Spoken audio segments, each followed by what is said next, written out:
First, one of the renowned justice Nigeria has ever had, a no-nonsense judge by the name Justice Amina, who just retired. Because she's out of office, she has the power to speak. She has come out to expose the rot in our judicial system. Before we proceed, I want you to also understand, this lady, this justice, was one of the judges that sat down to, install Peter Obi when he was removed. Alright. And she went far to expose how judges, you understand, how corrupt politicians started, because he said before then they didn't know that court had power to remove a governor or even a president.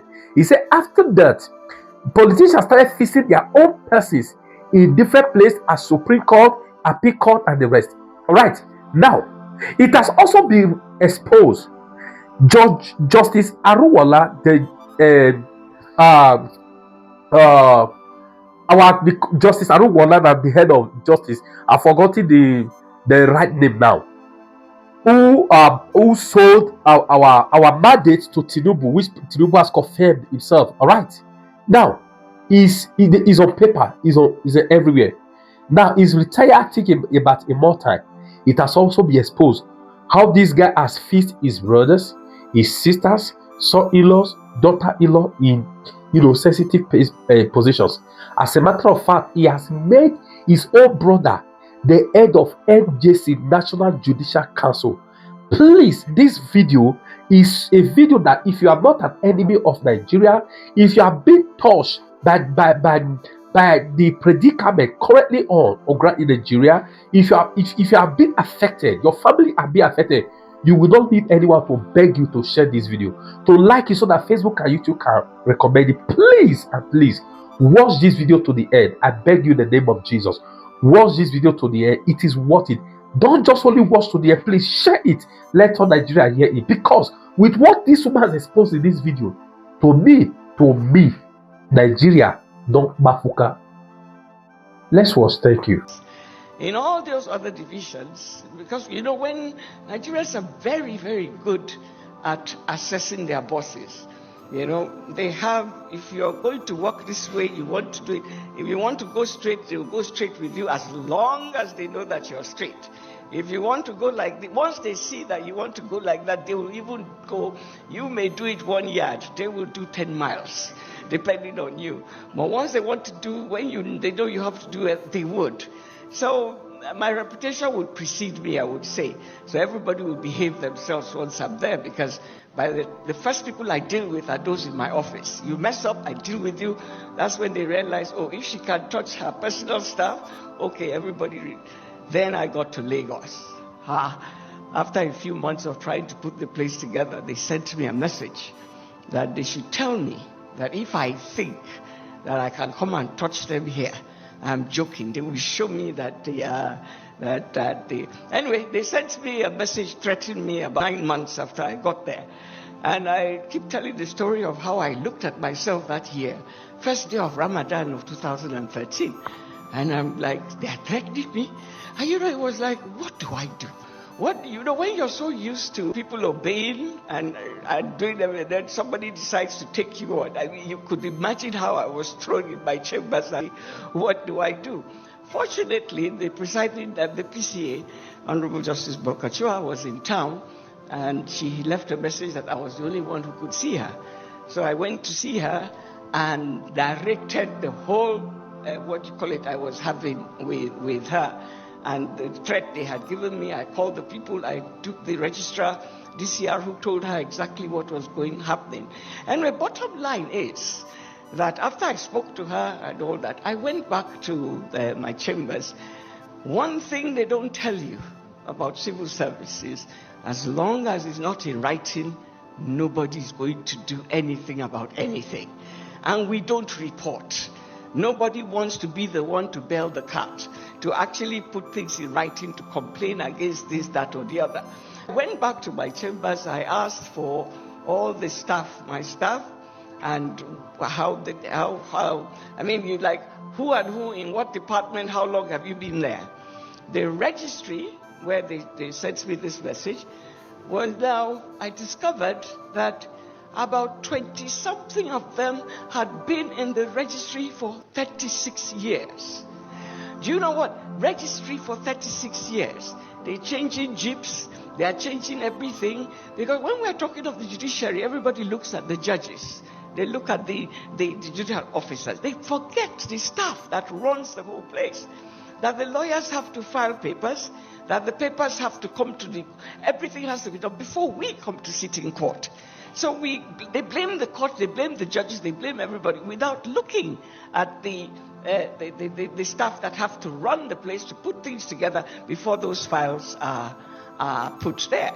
So I had a system where, can you imagine a young lawyer who had met a young registry staff in the registry where you file your papers? 36 years later, they are SANs, they have big men, and these people are still seated there.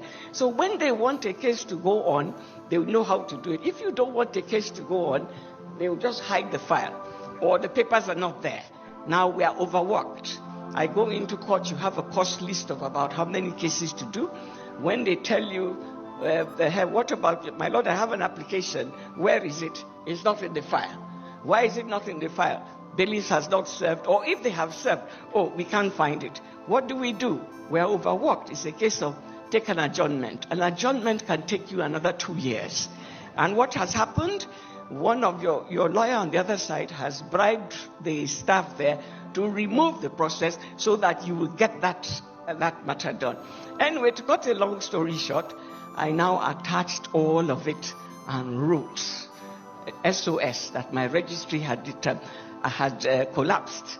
This is what has happened. They've been working there. They don't have any digital sense. So 23 people have worked for 36 years in that place. 20 people for 34 years. From all of them, about 100 and something had been working there between 20 and 34 years in the registry.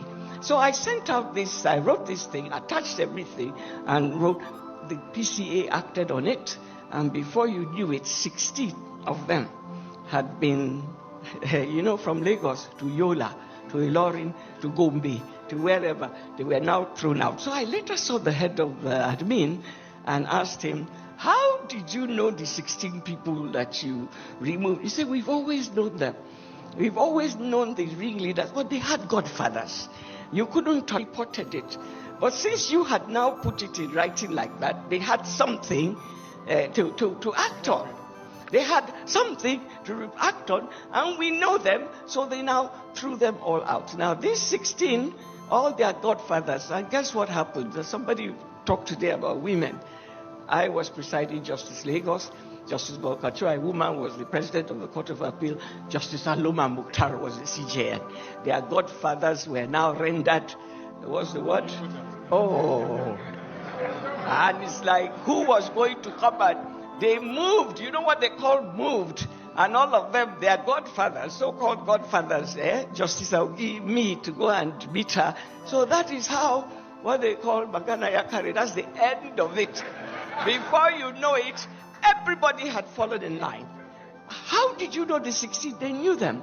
And they said they also knew the ringleaders, and that, yes, those who were being misled found their way back.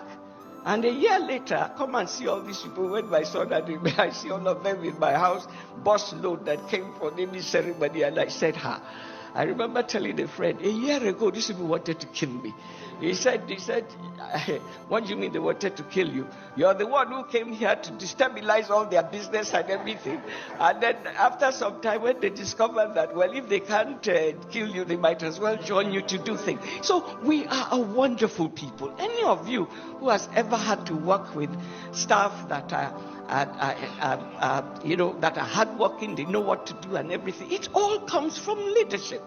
It all comes from let us do the right thing. It comes from standing up when they look at you and know we have to do the right thing and be able to report it, to be able to take the civil service rules and act upon it. But if I and my registrar decide to start making money, bail money, come and, like I told somebody, the day your registrar comes to you and say, I'm in a how now? What does that mean? They are already telling you that me and you are in that business. But if I respect myself, how dare you come to now talk like that? Anyway, the bottom line, like all of us are going to say, for reforms to happen, we need to have a paradigm shift. We need to be able to train our people. And I still keep talking about the judicial justice sector. We need to have specialized schools. Judicial colleges, just like you have TV college. We need to have people that from secondary school know, like you have lab technology, you have all those things, that we are going to go to the judicial sector. We are going to be trained in whichever way it is to be able to do that. For now, too many godfathers putting people that don't fit into the place we are having. We have round pegs in the square holes. And then I also want to tell you, and then I round up on that sector. I was on that panel, the first panel that removed Ngige and put Peter Obi that time. I was on that. That's the first time in the history of this country that the courts acted and removed the government. No, that's not the story. The thing is that before then, the politicians didn't really know the power that the court had until that case came up, and then after that, come and see floodgate. And then what do we have? Politicians are very strategic. They are very. You start looking at a young person. Let me not say girl now, but a young person. You have your people now. The next thing is how do we put them as judges into all this? Not just at the High Court, but move them up, move them. We have to have our people that we can call to go. This is where the whole thing started. This is where that whole have judicial officers that don't have the passion for the job. They are not trained for the job. To be a judge takes a particular mindset. It's not anybody that can do that job. And don't forget that as a judge, I can't talk like this if I was still in service. Because where will you even see me? Where will you even see me to say that, I would... the Honorable Minister Bagudu is here. I mean, he was my governor of Kebbi. I had not yet been sworn in. I went for Dr. Z, his wife's medical outreach, which I had been attending for years. So I hadn't been sworn in. I showed up at the event here in Abuja. Before you knew it, petitions that I'm going to be sworn in as Justice of Supreme Court. I'm already with what was PDP then or something next. That was, baptism of fire that told me that after that, you can't even see me anywhere. Then you have SANs. To be an SAN in this country, you need to have a certain number of cases at the High Court, Court of Appeal, and the Supreme Court. So cases that shouldn't even be in the system are now piled up. The courts are overworked because these people want to be SANs and need to have this case. So even if their client can't pay, the SAN is ready to pay all the way up there. I'll get as long as I have the required number of cases. So we do have a problem. We need justice sector reforms as badly as any other sector. And I rest my case there. Thank you, Honorable.